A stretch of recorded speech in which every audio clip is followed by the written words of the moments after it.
बिस्मिल्लाहिर्रहमानिर्रहीम। अस्सलाम वालेकुम नाज़रीन, मैं हूँ आसमा शिराजी। प्रोग्राम है फैसला आपका। आजकल के जो हालात हैं, इंतखाबात में सिर्फ 6 दिन बाकी हैं, बहुत सारी गहमा गहमी है। पाकिस्तान के अवाम इंतखाबात की तैयारी में अपनी जो अमानत है वो देने को तैयार हैं। आज जो अहम फैसले हुए, वफाकी काबीना का निगरान हुकूमत की काबीना जो थी उसका इजलास हुआ, जिसमें नवाज शरीफ साहब का ओपन ट्रायल करने का जो है वो फैसला किया गया है। और इसी तरह से बहुत सारी बातें जो इस वक्त की जा रही हैं वो आज जस्टिस शौकत अजीज सिद्दीकी साहब का जो स्टेटमेंट आया, बयान आया है कि आर्मी चीफ से उन्होंने अपील की है। ये बहुत ही अनप्रेसिडेंटेड है, इससे पहले कभी नहीं हुआ। और लापता अफराद के मामले के ऊपर उन्होंने आर्मी चीफ से ये अपील की है कि हसास इदारों को जो है वो रोका जाए मुदाखलत करने से। इसका क्या मतलब है, क्या ये हो सकता है? और फिर HRCP जिसके के कंसर्न्स आए हैं कि शायद ये पाकिस्तान के बदतरीन इंतखाबात होंगे, ये इंसानी हुकूक की कमीशन ने ये कहा है।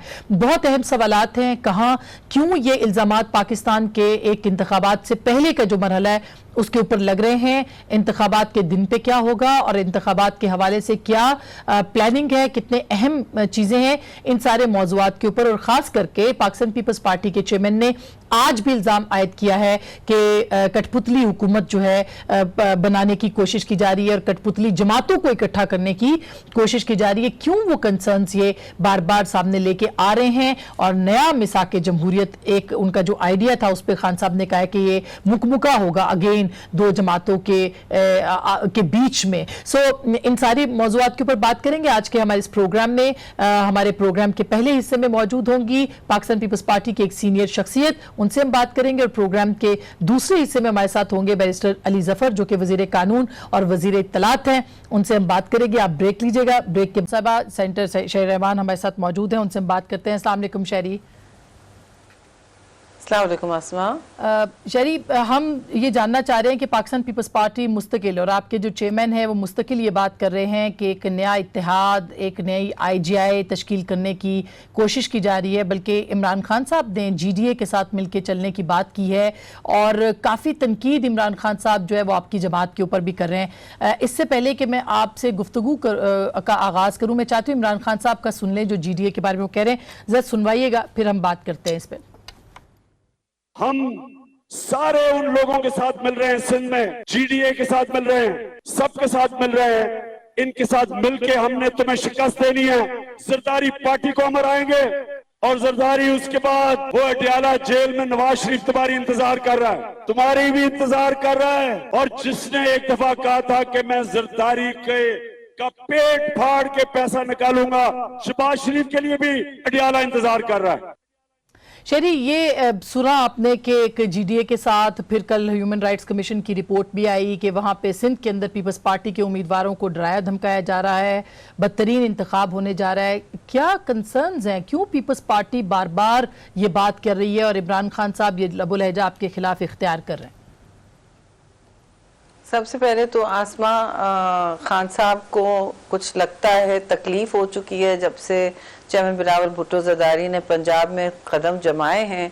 और हरबों के बावजूद उनके जो विजिट्स हैं, जलसे तो कम ही हैं लेकिन विजिट्स जो चल रहे हैं वो क्योंकि काफिले बनते जा रहे हैं और अवाम का जमे गफीर एक समंदर टाटे मारता हुआ आता जा रहा है। उनकी रैली बनती जा रही है जो विजिट है। अब अगर आप कहीं जा रहे हैं तो वो रैली तो नहीं हुई, रैली तो पूरा एक दिन लगाती है, लेकिन हो ऐसा रहा है कि हमारे सारे शेड्यूल्स आगे पीछे हो रहे हैं क्योंकि जहां तो उनकी गाड़ियां जाती हैं तो लोग ज्वाइन करने लगे हैं और वो फिर बेसाख्ता निकल के माए सनरूफ से, दरवाजे से अंदर बैठ के बात नहीं कर रहे हैं जिस तरह लाहौर में इस वक्त रिसेप्शन हुआ था मियां साहब का और बात हुई थी।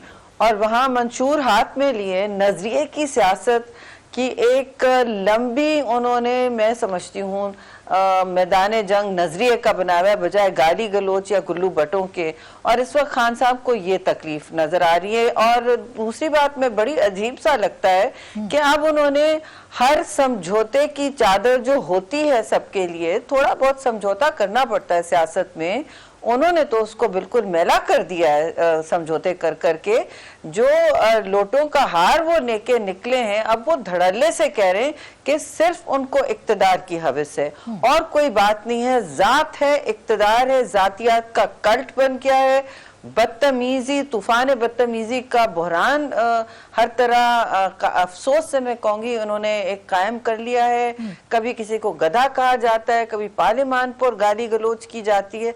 तो ये जमहूरियत की और मुस्तकबिल की और पाकिस्तान के नौजवान नस्ल को कोई पैगाम देने की सियासत तो ना हुई ना शरी, जो बिल्कुल लेकिन तो अफसोस से मैं कहूंगी, लेकिन सियासत एब्सोल्युटली ये अनफॉर्चुनेटली ये सियासत तो बड़े दिनों से हो रही है। अब जो इल्जामात आपकी जमात की तरफ से आ रहे हैं, कुछ उरूज पे पहुंची है। पहले इनके बड़े उसूल, पहले जी बिल्कुल मैं इस पर आ रही हूँ। पहले तो इनके बड़े उसूल थे ना, ये उसूल की बात करते थे, हम हर सिर्फ उसूल पे चलेंगे। और कसम है कि आप बहुत सारे क्लिप्स निकाल सकती हैं जिनमें उनकी अपनी बातें एक दूसरे से कॉन्ट्रडिक्टरी हैं। लेकिन बिल्कुल आप जो सवाल पूछ रही हैं उसमें मैं आऊंगी कि एहतसाब के अमल से ये भी बात हुई है। कोई जेल की बात करते हैं, 12-12 साल जरदारी साहब ने काटी है बगैर किसी कन्विक्शन के। तो वो एहतसाब के अमल से ना कभी भागे, ना कभी डरे, ना पाकिस्तान पीपल्स पार्टी पीछे हटी है। किलों से लेके कोड़े खा के, तख्तेदार से लेके जेलें काटी हैं हर कारकुन ने। बल्कि हमारे यहाँ पार्टी में तो सीनियर समझा ही नहीं जाता अगर आपकी गिरफ्तारियां नहीं हुई हों। तो ये तो जो लाहौर में मैंने नहीं देखी, वो कैसे नाके तोड़ रहे थे मुझे नहीं मालूम। हम तो सब गिरफ्तार हो गए थे जब जरदारी साहब आ रहे थे 2005 में। मैं और चौधरी एतजाज साहब लीड कर रहे थे, पीछे सारे MNAs हमारे थे और सारे MPs लाहौर के थाने भर गए थे। और फिर हम में से कुछ तो मिसिंग पर्सन भी हो गए वाघा बॉर्डर के सेफ हाउस में बहुत दिन। लेकिन इक्तदार एहतसाब का अमल जो है वो शफाफ और हमवार होना चाहिए।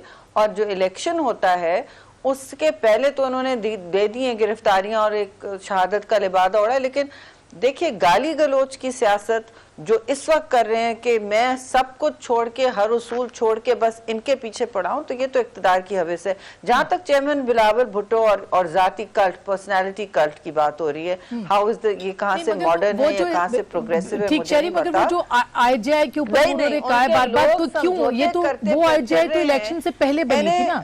आसमा IJI इलेक्शन की बिल्कुल सब बात कर रहे हैं, चेयरमैन ने बात की है। सारी पीपल्स पार्टी इसलिए कह रही है क्योंकि आपको डराया धमकाया जा रहा है, हमारे कारकुनों को, हमारे MNAs को। पंजाब में तो 1 साल से हो रहा है। अब मैं नाम नहीं लूंगी, जो स्विच किए मेरे कमरों में आके, ड्राइंग रूम में आके कहते थे कि हमें ले जाया जा रहा है कि इंडिपेंडेंट भी ना लड़ो, तुम सिर्फ PTI के झंडे पे चलो। पंजाब में हुआ, अब तो सिंध में, और अब तो बात सामने खरी खरी नजर आ रही है, खरी खरी नजर आ रही है कि कौन किसकी जीप पर सवार है, क्या किया जा रहा है। और अच्छा, जब आप ये बात करते हैं तो फिर PMLN भी यही बात करती है।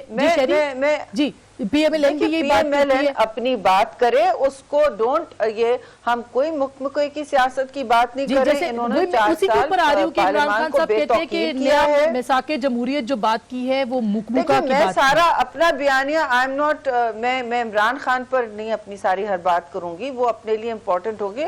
हमने उनका जवाब दे दिया कि हम कभी किसी एहतसाब से नहीं डरे और वो अपने अवाम के एहतसाब को समझें कि उनके सामने क्या है। आखिरकार जो इस तरह की IJIs में शामिल होता है उसके सामने तारीख का दायरा घूम कर आता है। मकफात अमल तो होना ही होना है और आपके सामने होगा। तो क्या फिर दोबारा से इदारे इसके अंदर इन्वॉल्व, अपना जबर होता है जी, इदारे इसके अंदर इन्वॉल्व है IJI बनाने। देखिए PNS से लेके IJI कैसे बनी आसमा, IJI तो आपने नहीं बनाई थी ना, मैंने नहीं बनाई थी, वो तो कोर्ट में साबित हो गया था कि कैसे बनी थी, कहां से पैसे आए थे, कौन कौन उसमें मुलविस था।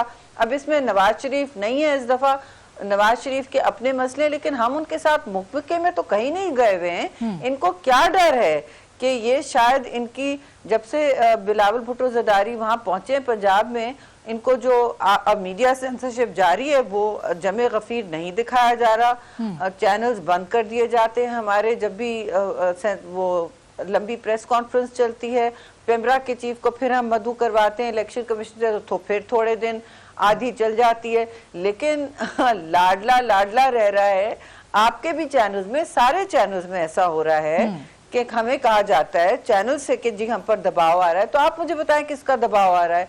ये तो पूरे मुल्क में हो रहा है इस इलेक्शन के बाद। जहां तक केयर टेकर्स की बात है, देखिए, आप लोगों को 4th शेड्यूल से उतार कर मेन स्ट्रीम कर रहे हैं, वो Exactly. तो हमें इलेक्शन कमीशन ने भी बताया कि केयर टेकर कर रहा है। उनसे NA 54 में देख लें, आप इस्लामाबाद में बैठी हैं, आपके हल्के में जो वोटिंग हो रही है, किससे हाथ मिला रहे हैं मुअज्जब भाई हमारे असद उमर, किस किस से हाथ मिला रहे हैं, और धड़ल्ले से वो हो रहा है। तो हम इस तरह की सियासत नहीं करते भाई। नजरिया और उसूल कोई चीज होती है। शरी, ये तो बड़ी इंपॉर्टेंट आपने बात की, ये बड़ी इंपॉर्टेंट आपने बात की। इसका मतलब ये है कि जो कंसर्न तो माथे पे टारगेट हो गया है, आप पे भी हो गया है, तो आप अपनी खैर मनाएं, मैं भी अपनी खैर मनाती हूँ। मैं ये कह रही हूँ कि ये जो आपने बातें की कि ये सारी जमातें जो सिवाय PTI के वो इसी तरह के कंसर्न्स अपने शो कर रही हैं। मिसाक की बात हो रही है, किसी मिसाक की जमहूरियत, आप मुझे 2 मिनट दें, मिसाक की जमहूरियत, वो किसी नून लीग के साथ की बात नहीं हो रही है। ये एक हमारे माशरे में जरूरत पड़ गई है, कोई रूल्स ऑफ द गेम हो, और सब क्योंकि तनकीद का निशाना सियासतदान को ठहराते हैं, तो पहला काम है सियासतदान खुद ही एक मुअज्जब और कानूनी और रूल ऑफ लॉ के मुताबिक एहतसाबी, बिल्कुल सियासत खुद, पार्लियामान खुद बजाते खुद मंबा होना चाहिए। मैं बिल्कुल ये बात मैं आपका परफॉर्मेंस गैप है ये। मैं टोटली आपकी बात से इत्तेफाक करते हुए, लेकिन शाह महमूद साहब ने ये कहा कि ये मुकमुका है, वो इसको कहते हैं मुकमुका, लेकिन आप जो बात कर रही हैं इनडायरेक्टली पार्लियामेंट की बालादस्ती की आप लोग बात करते हैं, यानी कि सिविलियन बालादस्ती, यानी कि सिविलियन बालादस्ती की बात कर रहे हैं। इसी तरह नैब के ऊपर आपका और PMLN का इत्तेफाक है, इसी तरह इस मामले के ऊपर आपका इत्तेफाक है। तो इसका मतलब ये है कि हालात इंतखाबात के बाद अगर आप लोग अपोजिशन में आते हैं तो हुकूमत उस वक्त की जो है उसके खिलाफ बहुत एक ग्रैंड अपोजिशन और एक ग्रैंड लाएअमल बन सकता है, एक नया मिसाक जमहूरियत आ सकता है। देखिए, मिसाक जमहूरियत हमने कोई किसी रातों रात इक़्तिदार की हविस में नहीं बनाया था। ये हमारी एक तवील जद्दोजहद से निकला था कि पाकिस्तान को एक उसूल बेस्ड एक जमहूरी सियासत की जरूरत है। हमें आप फिर भाग के बैकडोर डील ना कर लें, आप 10 साल गायब ना हो जाएं। ये एक सबक किसी और अगर कोई सीखने तैयार है, हम फिर भी कहते हैं कि हम करें। लेकिन जहाँ तक इस वक्त की बात हो रही है, देखिए इस वक्त लोगों अपनी अपनी इंतखाबी मुहिम में हैं, हर पार्टी का अपना मंशूर होता है। हम मंशूर की सियासत कर रहे हैं, हमारा चेयरमैन मंशूर लिए गली गूचे में फिर रहे हैं और नजरिए की सियासत को फरोग दे रहे हैं। बाकी गाली गलोच और गुल्लू बटों की सियासत कर रहे हैं, अपनी जात की सियासत कर रहे हैं। I am very sorry. इंतखाबात के बाद जो बात होती है, जो जिम्मेदाराना तर्ज अमल है, वो हम लेंगे। हम कतन नहीं कहेंगे कि हम इस जमात या उस जमात के साथ कोई मुकमुका कर रहे हैं।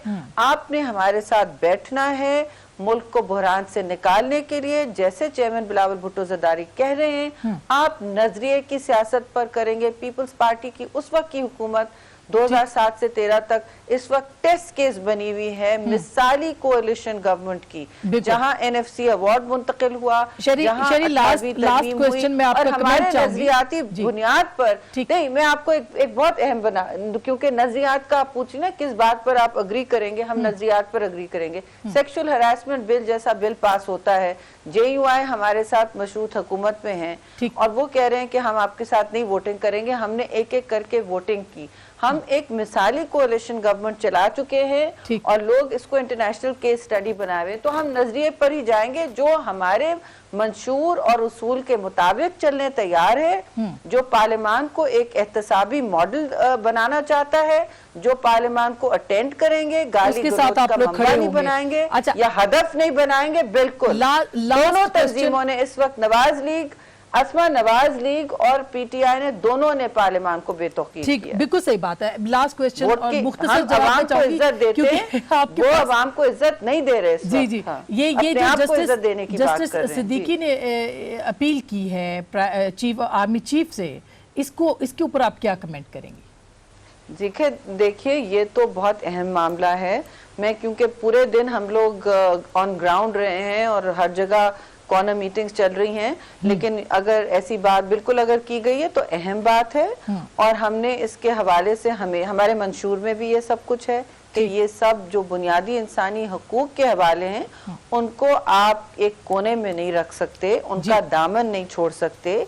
ये हमारे कानून और आइन का हिस्सा हैं और जब तक आइन आपका सोशल कॉन्ट्रैक्ट है, आप उसके मुताबिक चलेंगे तो आप अपने मुल्क का वकार भी बुलंद कर सकते हैं। बहुत शुक्रिया, खारजा पॉलिसी भी थैंक यू सो एक मच। जगह पहुंचाई। जी बिल्कुल, बहुत शुक्रिया मोहतरमा शाहिर रहमान साहिबा। इस बात को बिल्कुल भी वो मुस्तरद नहीं कर रही कि सारी सियासी जमातें अगर पार्लियामेंट की बालादस्ती के ऊपर इंतखाबात के बाद इकट्ठे हो सकती हैं तो वो पीपल्स पार्टी उसके लिए प्लेटफॉर्म भी दे सकती है और उनको साथ शरीक भी कर सकती है। एक अजीब मंजरनामा होगा अगर इंतखाबात के ऊपर इसी तरह के सवालात उठते रहे, इंतखाबात के पेश मंजर के हवाले से, उसके बाद का जो मंजर है उसके बारे में।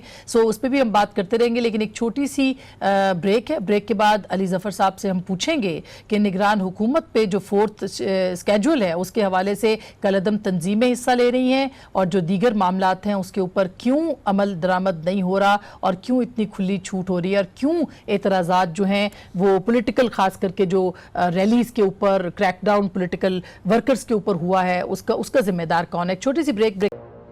वेलकम बैक नाज़रीन, एक दफ़ा फिर आपको खुशामदीद कहते हैं। जितने सवालात हम पूछ रहे हैं, जितनी सियासी जमातें उठा रही हैं, मुनासिब है कि हम इस पे बात करें निगरान हुकूमत से। इसीलिए हमारे साथ मौजूद है जनाब अली ज़फ़र साहब जो कि वज़ीर क़ानून भी हैं, वज़ीर इत्तलात भी हैं और आज उन्होंने एक प्रेस कॉन्फ्रेंस भी की। उनसे हम बात करते हैं। अस्सलाम वालेकुम अली ज़फ़र साहब, क्या हाल है आपका? वालेकुम सलाम जी, बिल्कुल खुदा का फजल, आप सुनाइए। बिल्कुल ठीक ठाक। अली ज़फ़र साहब, पहली बात तो ये कि ओपन ट्रायल का फैसला आपने किया है आज, जबकि 10A के ज़रिए फेयर ट्रायल जिसको हम कहते हैं, इससे पहले जेल में रखने का, जेल में ट्रायल करने का फ़ैसला था और सिक्योरिटी की बुनियाद के ऊपर तब कहा गया था कि ये फ़ैसला है। अब जबकि ओपन आप कर रहे हैं तो क्या अब सिक्योरिटी की कोई खदशात मौजूद नहीं है? ये फ़ैसला अब क्यों लिया गया है कि ओपन ट्रायल किया जाएगा मियाँ साहब का और मरियम नवाज़ का?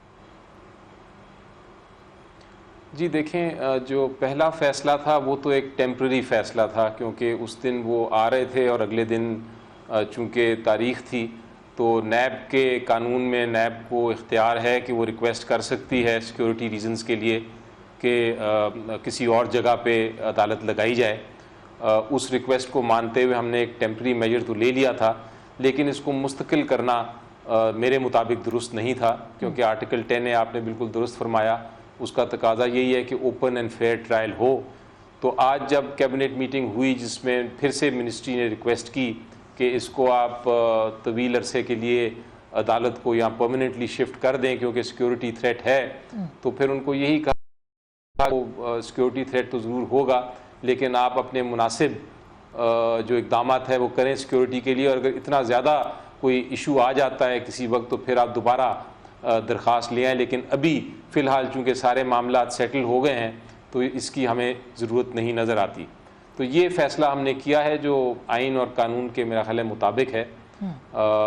पहले जैसा मैंने कहा कि टेम्पररी था, अब ये परमानेंटली हम करने को तैयार नहीं है। अच्छा, इसका जाहिर है कि अब तो 30 जुलाई तक की ये हेयरिंग है। अगर वो पहले आते नवाज शरीफ साहब इलेक्शन से पहले तो जाहिर है कि उनको एक पॉलिटिकल एडवांटेज इसका मिलता है, लेकिन अब ये इलेक्शन के बाद का सारा सिचुएशन है। क्या आपने ये सोच के भी किया कि जब निगरान हुकूमत जिसके अब कुछ दिन रह गए हैं, जाहिर है इंतखाबात के बाद नई हुकूमत आ जाएगी, तो ये एहसास ज़िम्मेदारी दूसरे पे, यानी ज़िम्मेदारी दूसरे पे डालने के लिए ये फ़ैसला डिले किया गया और उससे पहले मुतमईन करने के लिए, क्योंकि PMLN ने इसके ऊपर बहुत सख्त एतराज़ात उठाए हैं कि अपील जिस तरह से की गई और उनका ना मौजूद होना और जिस तरह से मुस्तरद होना, बहुत सारे सवालात उन्होंने उठाए जो इनडायरेक्टली निगरान हुकूमत के ऊपर आते हैं। जी देखें, जहाँ तक तो अदालती कार्रवाई का ताल्लुक है, अपील फाइल करना या ना करना और उसकी जो प्रोसीडिंग्स हैं उसको चलाना, वो तो उससे हमारा ताल्लुक नहीं। हाँ, इतना ज़रूर था कि हमने ये सेक्शन 16 के तहत एक टेम्पररी एक दिन के लिए वो ज़रूर अदालत को कहा था, लेकिन वो मैं अभी भी स्टैंड बाय करता हूँ कि बिल्कुल सही फ़ैसला था। वो उस वक्त की सिचुएशन को मद्देनज़र रखते हुए अगर एक टेम्पररी एक दिन के लिए हेयरिंग उधर भी हो गई जिसमें कोई ऐसा कार्रवाई भी नहीं हुई जो कि फेयर ट्रायल के प्रिंसिपल्स को नुकसान पहुंचाए, तो उसमें कोई हर्ज नहीं। अब हमने दूसरी जो डिसीजन ली है जिसमें हमने कहा है कि हम मुस्तकिल तौर पे नहीं इसको इजाज़त देते कि आप उधर अदालत लगाएं, नॉर्मल जो जगह है अदालत की वहीं लगनी चाहिए। इस फैसले पे भी मुझे नहीं लगता कि कोई ऐसा प्रॉब्लम होना चाहिए किसी को, क्योंकि ये भी इंसाफ और कानून के तकाज़ों के मुताबिक है। अब अगर आप देखें अगली आने वाली हुकूमत जब भी आएगी ट्रायल चलेगा। अगर इंटीरियर मिनिस्ट्री उनको रिक्वेस्ट करेंगी तो वो भी फैसला कानून के दायरे में रह के ही करेंगे।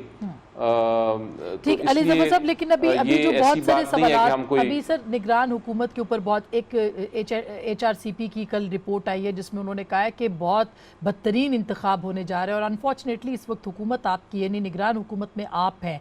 ये जो फ्रीडम ऑफ मूवमेंट है, फिर जो क्रैकडाउन पॉलिटिकल पार्टी के ऊपर हुआ या पॉलिटिकल वर्कर्स के ऊपर हुआ, फिर जो क्रैकडाउन मीडिया के ऊपर एक तरह से अनसीन सेंसरशिप चल रही है, आप नहीं समझते कि ये तमाम रस्ते मसदूद कर रही है कि एक फ्री एंड फेयर इलेक्शन का जो है एनवायरनमेंट बनाया जाए? क्या आप इसकी जिम्मेदारी कबूल करते हैं? देखिए जी, मैं तो इस पे बड़ा क्लियर हूँ। इलेक्शन कमीशन ऑफ पाकिस्तान ने कोड ऑफ कॉन्डक्ट बनाए हैं बहुत सारे, और बहुत सारे इंतज़ामात किए हैं जो हमारे साथ शेयर भी किए हैं, और मैंने जो उनका जायज़ा लिया है वो बड़ा एक फेयर और फ्री इलेक्शन की तरफ वो कर रहे हैं कोशिश, और वो इक़दामात जो ले रहे हैं वो इंश्योर करेंगे कि इंशाल्लाह इलेक्शंस फ्री एंड फेयर ही हों। अब ये जो बाकी आप बातें कर रही हैं या आप बता रही हैं कि ये कई पॉलिटिकल पार्टीज़ की तरफ से अगर कोई शिकायत हैं, ये एक पॉलिटिकल आप इसको कह लें कि चूँकि माहौल बना हुआ है उसमें ये इस किस्म की बातें होती रहेंगी। एक पार्टी कहेगी सही है, दूसरी पार्टी कहेगी सही नहीं है, तीसरी पार्टी कुछ और कहेगी। इस चीज़ से हमें बालातर होके हमारा काम बड़ा स्ट्रेट फॉरवर्ड है, और वो है कि इलेक्शन कमीशन ऑफ पाकिस्तान की आइन के तहत जो जिम्मेदारी है कि फ्री फेयर इलेक्शंस हो, हम उनकी मदद करें। इलेक्शन एक्ट 2007 भी ये कहता है, उनके जो कोड ऑफ कॉन्डक्ट में वो जो चीज़ें कह रहे हैं हम उसके मुताबिक एक्शन ले रहे हैं। जहाँ तक सूबाई हुकूमतों का ताल्लुक है, मैं उनका स्पोक्स पर्सन तो नहीं हूँ, लेकिन वो भी मुझे यकीन है कि अपने अपने दायरे इख्तियार में रह के हर मुमकिन कोशिश कर रहे हैं।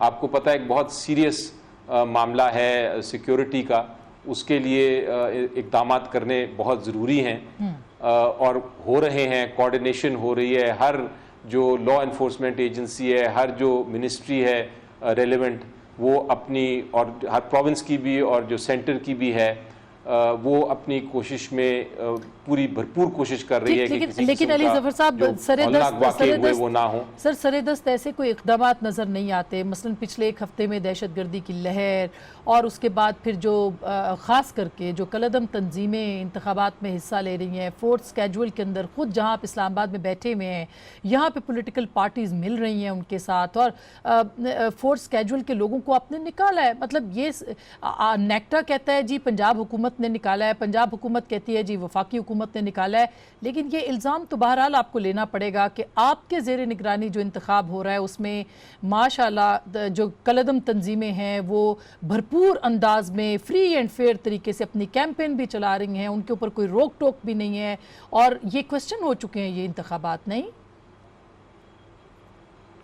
जी, मैं आपको थोड़ा सा, आपके सवाल तो ऑब्वियसली आप पूछने का हक़ है आपको, लेकिन थोड़ा सा एक्सप्लेन कर दूं जवाब देने में कि कानून क्या कहता है। कानून ये कहता है कि इलेक्शन कमीशन ऑफ पाकिस्तान जो है वो हर एक को इजाज़त देगा कि वो इलेक्शन लड़ें, और जिसको उसने बैन करना है या कोई बैंड आउटफिट्स हैं तो इलेक्शन कमीशन ऑफ पाकिस्तान उसको इजाज़त नहीं देगा। अब बैन भी दो किस्म के होते हैं कानून में। एक वो बैंड तंजीमें हैं जो कि यूनाइटेड नेशंस ने बैन की हों, उनको इंतखाबात लड़ने की इजाज़त इलेक्शन कमीशन ऑफ पाकिस्तान नहीं दे सकता, और अगर उनके पास कोई ऐसी बात आती है तो उनका रिक्वायरमेंट है कानून की कि वो उनको इलेक्शन ना लड़ने दें। लेकिन अगर कोई उस यूएन की लिस्ट में नहीं है तो फिर उसको रोकना सिर्फ इलेक्शन एक्ट के तहत है, जो इलेक्शन एक्ट के तहत शिकें दी हुई हैं उसके मुताबिक। अगर कोई डिस्क्वालीफाइड है तो डिस्क्वालीफाइड है, अगर क्वालिफाइड है तो वो क्वालिफाइड है। और उसका भी एक तरीक़ेकार दिया हुआ है कि अगर कोई ऐसा शख्स इलेक्शन लड़ रहा है जो डिस्क्वालीफाइड है इलेक्शन लॉ में, तो फिर इलेक्शन ट्रिब्यूनल के पास जाया जा सकता है। इस सारी जो मैंने जिक्र किया इसकी वजह ये है आपको बताने की कि ये प्रोसीजर इस सब चीज़ का दिया हुआ है, जो अदारे हैं वो भी बनाए हुए हैं। इसको आप किसी प्रोविंशियल हुकूमत या किसी फेडरल हुकूमत या किसी और के ऊपर इसकी जिम्मेदारी नहीं डाल सकते। ये इसका कानून का तरीका भी दिया हुआ है और जो रेलेवेंट अथॉरिटी है उसका भी दिया हुआ है। और मैंने जो पढ़ा था और जो मैंने डिस्कशन की है इलेक्शन कमीशन ऑफ पाकिस्तान से, वो कुछ लोग ऐसे ज़रूर हैं जो बैंड उन्होंने किए हैं, लेकिन कुछ लोग जो बैंड नहीं हैं यूएन लिस्ट के मुताबिक, उनको वो रोकने की उनके पास वो कहते हैं कि कानूनी कोई चारा नहीं है। तो ये चीज़ें हैं जो कि अल्टीमेटली अदालतों में जाएंगी और वहाँ फैसला होगा। देखिए, हेट स्पीच में बहुत सारे कैंडिडेट्स ऐसे हैं जिनके हेट स्पीच के ऑडियोज वीडियोस आप इंटरनेट के ऊपर देख रहे हैं और वो इलेक्शन लड़ रहे हैं, उसके ऊपर एतराज़ भी आ रहा है, उसके ऊपर लिखा भी जा रहा है। मतलब पाकिस्तान के अखबारात से लेके बैनुल-अक़वामी अखबारात तक जो है मीडिया जो है उसको फोकस कर रहा है। तो क्या आप नहीं समझते कि हेट स्पीच के अंदर ही कम अज़ कम फोर्स स्केड्यूल में तो उससे तो वो निकाल दिए गए, किसके ऑर्डर्स पे निकाले गए ये आपको भी शायद मालूम नहीं है, या अगर है तो आप बता दीजिए कि किन के ऑर्डर्स पे वो निकाले गए। तो ये किस किस्म का, मतलब ये शकूक व शुबहात बढ़ा नहीं रहा इस पूरे निज़ाम के ऊपर? जी आसमा, देखें फिर मैं आपको बताऊं जी, इसमें एक अज्यूम करें कि एक शख्स है जो हेट स्पीच कर रहा है, बिल्कुल आप दुरुस्त कह रही हैं कि उसको इलेक्शन नहीं लड़ना चाहिए, लेकिन उसका तरीक़ेकार क्या है उसको ना इलेक्शन लड़ाने का? तरीक़ेकार ये है कि कोई कंप्लेन करेगा इलेक्शन कमीशन को या कोई अदालत में जाएगा और कहेगा कि जनाब ये जो शख्स है ये डिस्क्वालिफाइड है और इसलिए इसको इलेक्शन नहीं लड़ना चाहिए। फिर अदालत ने फ़ैसला करना है। वरना क्या होगा? वरना ये होगा कि आप हेट स्पीच के मद में अगर हुकूमत के पास ये इख्तियार हो कि हर एक को रोक दे, तो फिर तो हुकूमत किसी के ख़िलाफ़ भी एक्शन ले सकती है। इस किस्म का कानून मौजूद नहीं है क्योंकि ये मिसयूज़ हो सकता है। कानून का इख्तियार सिर्फ कानून ने इलेक्शन कमीशन ऑफ पाकिस्तान या अदालतों को दिया है कि किसको रोक सकते हैं और किसको नहीं रोक सकते। तो ये थोड़ा सा समझने की ज़रूरत है और उसको लॉजिकली मंतक के साथ देखने की ज़रूरत है, तो फिर क्लियर हो जाएगा। जो समझदार लोग हैं उनको समझ आ जाती है। सिक्योरिटी की तरफ आ जाते हैं। अगर आपने जी बिल्कुल आपने इसकी वजाहत भी कर दी, गो के बहुत सारे सवालात और भी हैं, लेकिन ज़ाहिर है कि अली ज़फ़र साहब आप निगरान सेटअप के अंदर हैं, वो हम उठाएंगे अगली उसके अंदर सिटिंग के अंदर। लेकिन इस वक्त जो सिक्योरिटी की सिचुएशन है, मसलन ये कि जो मस्तोंग में ब्लास्ट होता है या जो हारून बिलोर के ऊपर अटैक होता है, इसने भी बहुत सारे क्वेश्चन, और एक पार्टी जो हैं वो ये एलिगेशन लगा रही है कि लेवल प्लेइंग फील्ड नहीं मिल रहा, कुछ सिक्योरिटी के इश्यूज़ की वजह से, और कुछ जो है वो जमातें कह रही हैं कि उनको दिए नहीं जा रहे मौक़े। तो ज़ाहिर है ये इल्ज़ामात क्यों आ रहे हैं, ये किस तरफ से आ रहे हैं, ये क्यों ऐसी इन्वायरमेंट पैदा हुई है कि सियासी जमातें कह रही है कि लेवल प्लेइंग फील्ड उनको मुहैया नहीं किया जा रहा? जी इसका जवाब कुछ मैं इस तरह देता हूँ आपको कि जो हमारा आइन है उसमें लॉ एंड ऑर्डर जो है वो प्रोविंसेस का काम होता है, और उसमें जो फैसिलिटेशन है देनी आइन में वो फेडरल हुकूमत ने प्रोविंसेस को देनी होती है जहाँ भी चाहिए। इलेक्शन कमीशन ऑफ पाकिस्तान ने भी इंटीरियर मिनिस्ट्री जो फेडरल है लेवल पे, प्रोविंशियल लेवल पे भी, और जो सिक्योरिटी एजेंसीज़ हैं उन्होंने भी एक कोड ऑफ कॉन्डक्ट बनाया है। जहाँ हुकूमतों का काम है, जहाँ लॉ इन्फोर्समेंट एजेंसीज़ का काम है कि वो हर मुमकिन कोशिश करें कि ऐसे खुदा न खास्ता वाक़यात जो हौलनाक वाक़या हुआ इस तरह के ना हों, वहाँ कोड ऑफ कॉन्डक्ट ये भी ज़रूरी है कि पॉलिटिकल पार्टीज़ जो हैं वो भी उसको अडॉप्ट करें, और जहाँ उनको मसलन जलसे करने हैं वहाँ की सिक्योरिटी अरेंजमेंट की प्रॉपर कोऑर्डिनेशन की जाए प्रोविंशियल हुकूमतों के साथ, वो भी उतना ही ज़रूरी है। तो ये सबका ही मसला है। पॉलिटिशियन सबसे सॉफ्ट टारगेट्स हैं, जो ये दहशतगर्द हैं, वो कोशिश कर रहे हैं कि किसी तरह इस इलेक्शन को डीरेल किया जाए, लेकिन हमारा वो काम है कि हम इत्तेहाद के साथ चलें, हम कोऑर्डिनेशन के साथ चलें। हम ये इशू हम सबका है, ये कोई गवर्नमेंट का नहीं है या किसी पर्टिकुलर पॉलिटिकल पार्टी का नहीं है, ये तो एक नेशनल इशू है। इलेक्शन हमने कराने हैं, जमहूरियत को हमने आगे चलाना है। तो ये जो टेररिस्ट एक्टिविटीज़ हो रही हैं ये बहुत अरसे से हो रही हैं, इसके लिए सारे SOPs भी बने हुए हैं, बहुत अरसे से बने हुए हैं। हमें कोई नई चीज़ ईजाद करने की ज़रूरत नहीं, फॉलो करने की ज़रूरत है। विजिलेंट रहने की जरूरत है। बिल्कुल और बिल्कुल बहुत सर, जरूरी है कि बिल्कुल हम सर, बिल्कुल एक बहुत बहुत coordination बेहतर के साथ आपने कहा, और चलें। ये हम सबकी जिम्मेदारी, पूरी कौम की जिम्मेदारी है कि उसके पास जो अमानत है वोट का, वो सही तरीके से आप अपना किरदार अदा करें और शहरी अपना। लास्ट सवाल ये है कि सर अभी आज जो शौकत अजीज सिद्दीकी साहब ने कहा है कि जी अपील की है, दिस इज़ अनप्रेसिडेंटेड। आपने देखा होगा कि कभी किसी मुल्क के अंदर अदालत का जज जो है वो नहीं करता अपील। किस किस्म के सर्कमस्टांसेस ये बन गए हैं इस मुल्क में, इस पे आपका क्या कमेंट है? जी देखें, बिल्कुल आप दुरुस्त फरमा रही हैं, बहुत अनयूजुअल और बड़ा गैर मामूली किस्म की बात है जो मुझे पता चला। इसके बारे में